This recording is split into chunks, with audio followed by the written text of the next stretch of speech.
Ex-Facebook employee and chief scientist at Cloudra was quoted to say, "The best minds of our generation are trying to get people to click on more banner advertisements. That sucks," end quote. We used to be just that. We were a company called AdCois that tried to get people to click on banner advertisements. We would do everything we could to get them to click. We offered them incentives, we offered them rewards, we offered them cash for clicking on the banner advertisements, but no matter what we did, they didn't click. So we started talking to our customer, and we said, why aren't you clicking on our advertisements more than the Google banner advertisements when we offer you incentives? And we kept hearing the same thing over and over again for every customer we talked to, and that was two words: sketchy and untrustworthy. And that's when the three people in our group got together, and we said, let's go as broad as possible and figure out a solution for this specific problem. And that's when we came up with Gated Box, a solution that makes your online experience a private experience. So you don't have to be thinking about words like sketchy and untrustworthy when you're on the internet. So the three people that went broad and made a huge pivot, you have myself, Brad Lynch, who's product manager of Gated Box. I've also worked at TurboTax as a project manager, and I've worked here in Carestream Health as a marketing associate. In the middle, you have Chad Zawatowski, who is a software engineer for Gated Box. He's also worked at TurboTax as a software engineer, and he's also worked at Private Power Associates. Farthest to your right, you see Mohammed Halamed, who is sitting behind you. We had a lack of space up here, so he voted to take a seat. He's a software engineer as well for Gated Box. He's worked at Raytheon, and he's also received a national scientific award in his home country, Saudi Arabia, so he's very well known there. So today I'm going to present to you the problem that we found with these customers, the solution that we matched to that problem, and where we stand and what we're going to need to continue working on Gated Box. So we hear words like big data all the time, and how big data is the next billion-dollar industry. And it probably is. As companies start to build personal profiles about each and every one of us, it's becoming a very big billion-dollar industry. But what the Gated Box team thinks is what's going to follow is companies are going to start sprouting up to protect your personal privacy, to protect your data. And that's what we think the next billion-dollar industry is. So to really help display this problem, to show how vulnerable your data is on the internet, I'm going to go through a little demo here, which is going to be hard with one hand. So I'm going to reload the page. So you're on Forbes, a site that you probably trust. All these companies popping up in the top right corner, all 19 of those companies, I think that's what it is. They're tracking things like your location, your IP address, your search history to Forbes, your search history out of Forbes, your activity on Forbes, and in some cases your email if you leave it on Forbes. And Forbes is giving all 19 of these companies permission to know this about you.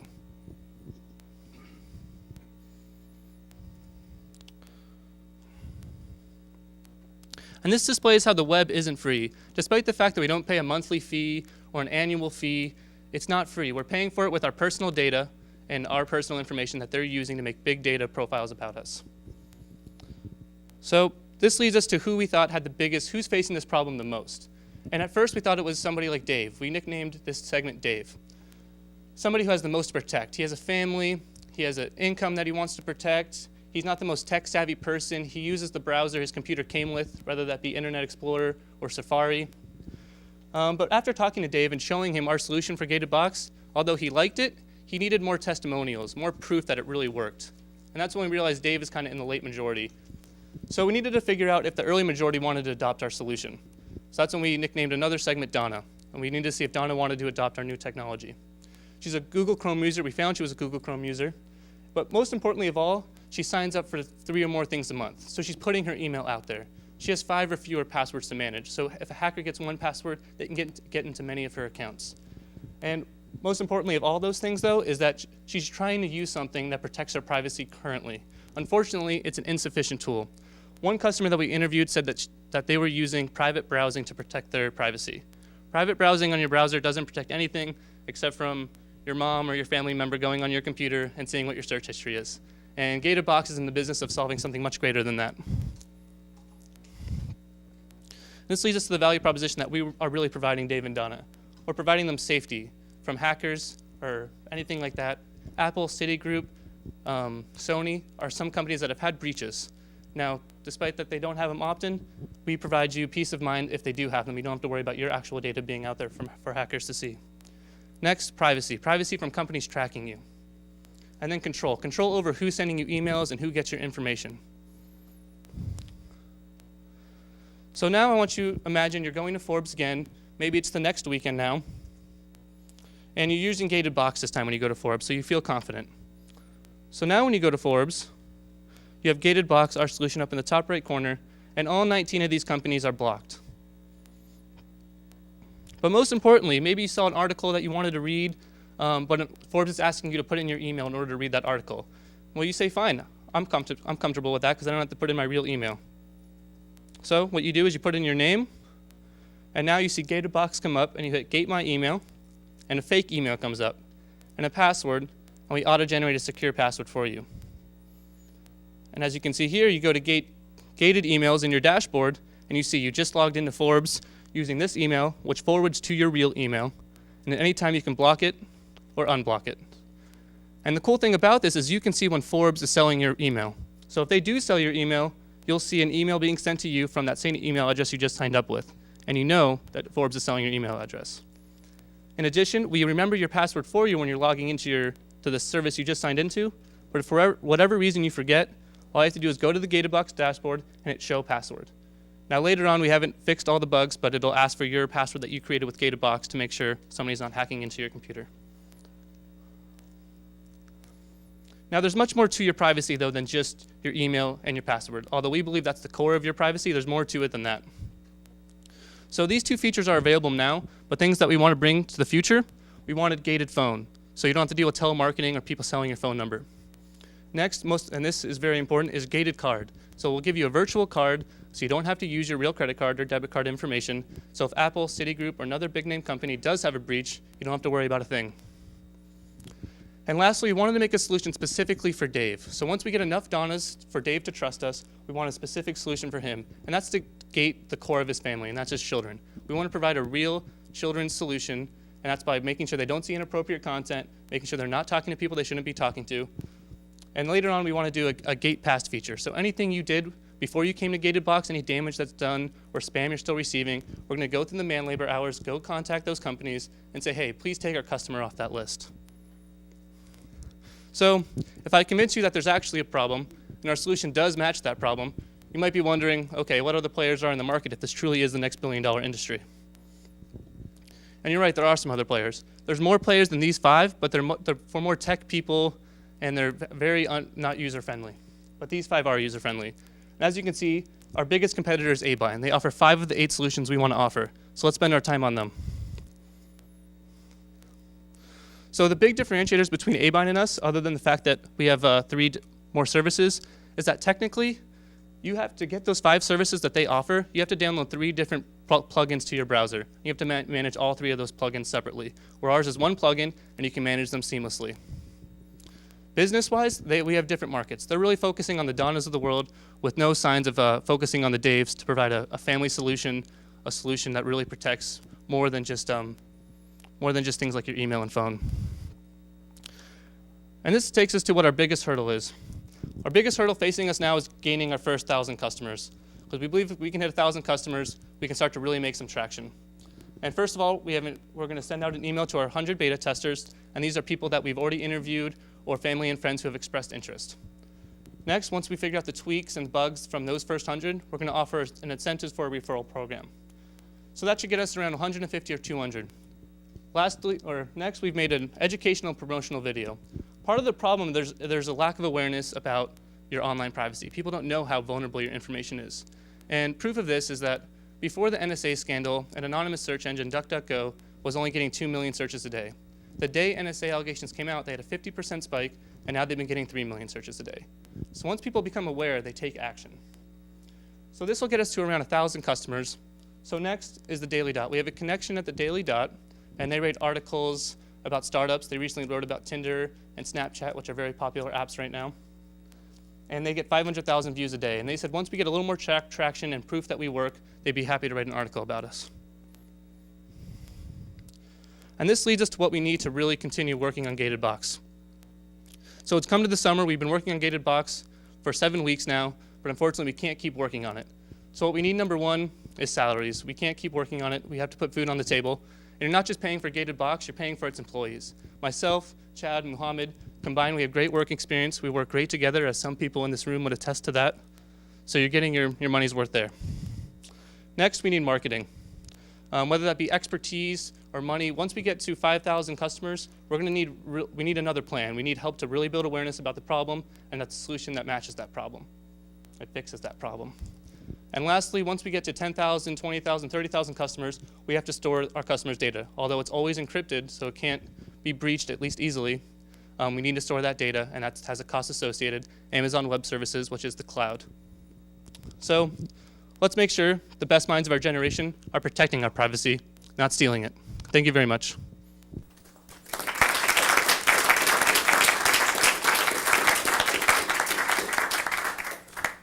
no particular order, if you have suggestions or steps. I have a question. What is your revenue model for GateedBox? So our first feature, the gated accounts and gated trackers, is free. Next, in 6 months, we want to offer a gated phone and a gated credit card. For that, we're going to charge a monthly fee for. We haven't worked at the exact pricing. We have to figure out exactly what customers are willing to pay for it to be around $5 to $10 a month. And then later on, when we start offering a real children's solution that actually works, we feel like parents would pay a solid monthly fee for that that's guaranteed to work. But for now, it's a free revenue model with those two features to build a customer base. So what is what do you think success would be in terms of customer base before you felt it was important to start charging? I think 100,000 customers would be successful for us to keep moving forward to start moving in the days of the world. When you say customers, you mean customers or users? Users. 100,000 users. Yeah. So first of all, very nice presentation. Thank you. The order, from my perspective, is a little bit challenging. Okay. You're getting to the solution of what is that you're actually doing way too late. Okay. Learning about Dave and Donna before I know what you're offering doesn't really help me because I don't understand what they're getting, so I don't understand how to distinguish between them. So let's switch the order around. Okay. Out of kind of next steps, there's a company in Rochester called Sudo. Sudo. They're Okay. doing something similar to the same concept. Okay. Initially, they were called SudoMe, same logic, create an alter ego that will go online. One of the challenges that they faced is you're not offering anything, or it's not a nice way of saying that. Your competition is me creating a junk email, which I do, Yeah. which I log on to all those sites that want something from me, and I'm sure that account probably has 10 gazillion emails, which I never check and never follow, right? So Yep. they can sell that as much as they want. They're not affecting me. That's something that you need to think about. So it works when you're offering that as a free model. When you start asking me to pay for it, I might just resort to Yeah. the. Well, things like your email and your password are free. So if you want to use the previous solution of just creating a spam email account, then that's fine. But once it gets into phones and credit cards, that's something you can't fake by yourself. That should be that should be an extension of the technology. Yeah. When you're talking about, in addition to the revenue model, when you're stating that this is how much I need in terms of money, two things. First of all, it'd be good to state what are you giving against that, right? Yep. So you understand the ballpark. Secondly, from an investment standpoint, when you look at something that somebody's looking $200,000 and about $150,000 of that goes to salaries, it's a big challenge, right? Because there's a distinction between are you working for the business or do you own the business? If you're working for the business taking salary, then why do you own the equity, right? That's kind of the trade-off, because think of somebody else kind of forming the same business and hiring you to work to do the same work. So maybe it won't be, I don't know how you split the 150. May not be $150,000, maybe $250,000. But then you're basically saying that I'm assuming the three of you own the equity in the business, right? That you're valuing the equity of your business for $100,000. You understand the trade-off I'm making in my Understand what you're mind? saying, yeah. If I were to hire the three of you and pay for the three of you $250,000 and own 100% of the equity, or give you the 100% of the equity and give you $150,000 in salaries, now you're saying the business is only worth $100,000. Kind of just think it through. Okay. Thank you. So I was very impressed with the presentation and the presentation of the problem and solution and whatnot. And the target market was well done, and the demonstration of the product, and then it was the end. So for me, a lot of the interest of the business actually starts after you have the product built, right? Yeah. It's how you're gonna sell it, how you're gonna make money, Yep. how you're going to eventually sell the business. That wasn't addressed. Okay. If you're looking for funding, arguably those are some of the most important topics that the funders would actually be interested in. Yeah. So I certainly echo Remy's comments about the presentation of the funding. Actually, I was looking at the circles and was thinking that they would actually they would take that list of dollar amounts and probably flip them right around. With the 10,000 on the left under your salary box Yeah. and the, Yeah. and the Yes. marketing and sales being the biggest part, and et cetera, et cetera. Gotcha, So, gotcha. I think Rami did a really good job of elucidating how to present that in Okay. a more compelling fashion. But what is still open-ended, I think, for me, if I was thinking about investing in this, is how is this going to make money, and how are you going to actually get people to buy it? Yep. Right? What's your distribution model? Who of you on the team has experience in this kind of thing? Or do you have partners that kind of artificially inject that, added turbo boost to the business that you wouldn't otherwise have with 3 guys? Yeah. So that's I guess, summing up, the thing that I would really focus on most in the presentation is distribution and sales and the business model and how you're gonna make money. Okay. Thank you. Maybe I'll just add to these very good comments. I would add that when you look at your competitive landscape, you identified one competitor, and my sense is that there are more competitors, but for simplicity, you talked about one. Mm-hmm. It's interesting to understand the level of success they've seen in the marketplace with a similar product, and maybe you can speak to that now. If you can, please do. Yeah. But I Well- think it's a little bit of a catch-22 because you have to. I think by saying that they've been successful lends credibility to this business model and shows that it's a Yep. big enough space and people who are doing similar things can actually make money in this. That's the positive. The difficulty is how are you going to catch them, why are you going to be better. But Yeah. it's still a useful thing to talk Yeah. about. Well, yeah, it's definitely a positive because they've offered a free version, which was the stocking trackers, and they got 1 million customers doing that. And they recently released, I would say a month ago, the rest of their features other than that one. And I don't know their exact customer base with those features, but it's recent.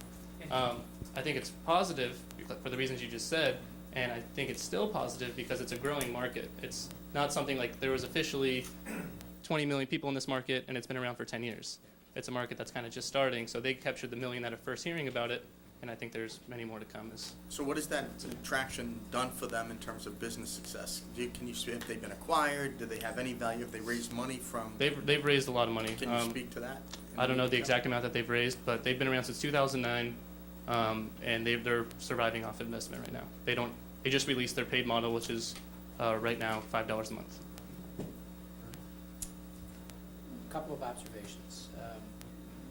The one about salaries, investors want their capital going to help grow the business, and that is strongly an emphasis on marketing and sales and product completion.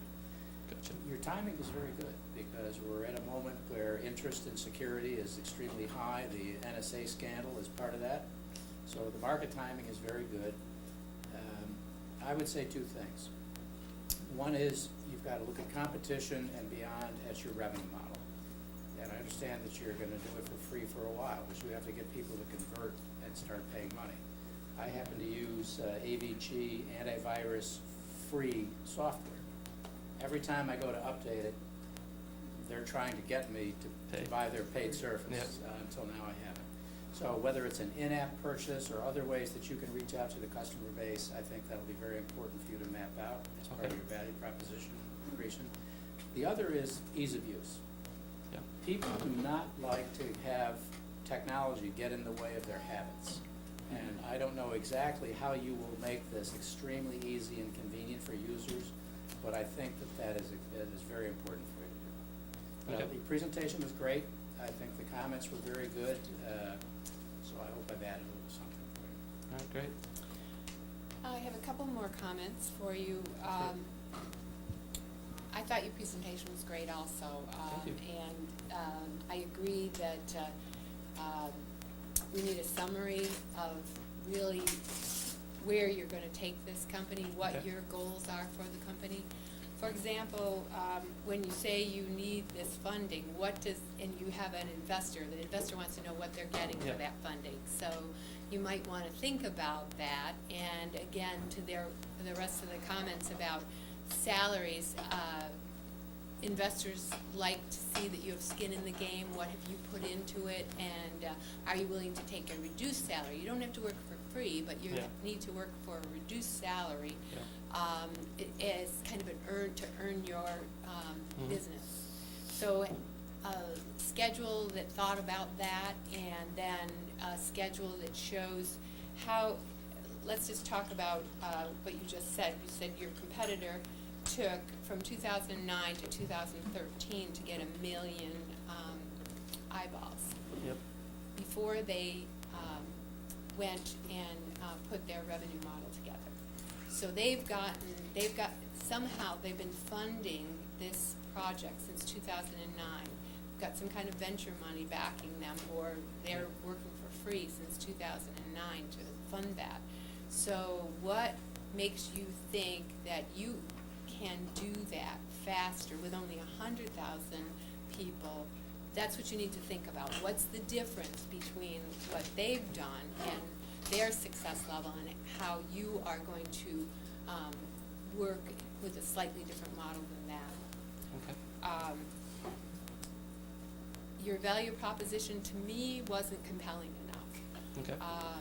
It seems to me that you really need to create more sense of fear of why they need your product. Yep. And people are pretty willing to put their data out there. And, Amazon makes it so easy to show people various products they can buy that are really tuned to what they're interested in, that people are willing to make that trade-off. So I think there needs to be a higher scare level in terms of why you would want to use your product. Okay. Yep. I've got a couple of comments. One is that you need to show the investor what they're gonna get for investing in you. Okay. I think that was, how are they gonna get paid back? What period of time, et cetera. On your passwords, you need a stronger password than the one you showed. It should be a really complicated password, just like the email address was. Okay. So I think that adds more credibility, plus we know that the longer and more complicated the password, the less likely somebody will hack it. Yep. And I think you might want to think about ways to protect people's data when you download apps. Yeah, definitely. And I don't know if anybody's doing it now, but I know a lot of apps will ask you, like, I want to look at Waze. And Waze wants to control your email, control your pictures, control your data on the phone and in the cloud. Yeah. So I think that's another area, if there's nobody doing that, maybe a way for people to look at that as a potential opportunity. Definitely. I'll just add to the salary comment, because I might differ a little bit from my colleagues, but please feel free to comment on my comments. But I personally was somebody who started a company and was not able to work for free. I had a family and I needed a salary. So I agree. the 150,000 you said for 3 or 4 people, Two people. for 3 people, Yeah. yeah, it It's feels okay. it feels reasonable to me. Yeah. But I think Chris pointed out, you should show that that's a reflection, that's a 50% of market value. Be very clear about that. The thing that bothered me more was what was also pointed out is you only have $30,000 for operational expenses, and it makes me feel like you're just looking to make some money while you're still having fun running this thing. And I think you would be better served to say, we need 400,000 or 500,000, and have realistic investment in marketing and some of the other expenses that you'll need to incur to Yeah. be successful. Okay. But the 150 didn't bother me so much, as long as you put it in the context that, we've already been working for 5 years. Yeah. And by the way, I just gave up a salary of $120,000 at a Yeah. real company. The And, the Right. salary between the three of us is definitely would be a pay cut for all three of us. and you want to make that point Yeah. very clear, given your credentials, et cetera. Yeah. You could just raise more money total, keep the 150 the same, but add more Yeah. into the. Makes sense. There's one other quick point. Go for it. Differentiation is important. Your main competitor appears to do many of the same things. You want to move to a differentiated offering as quickly as you can, Okay. and you may even want to offer it initially for free.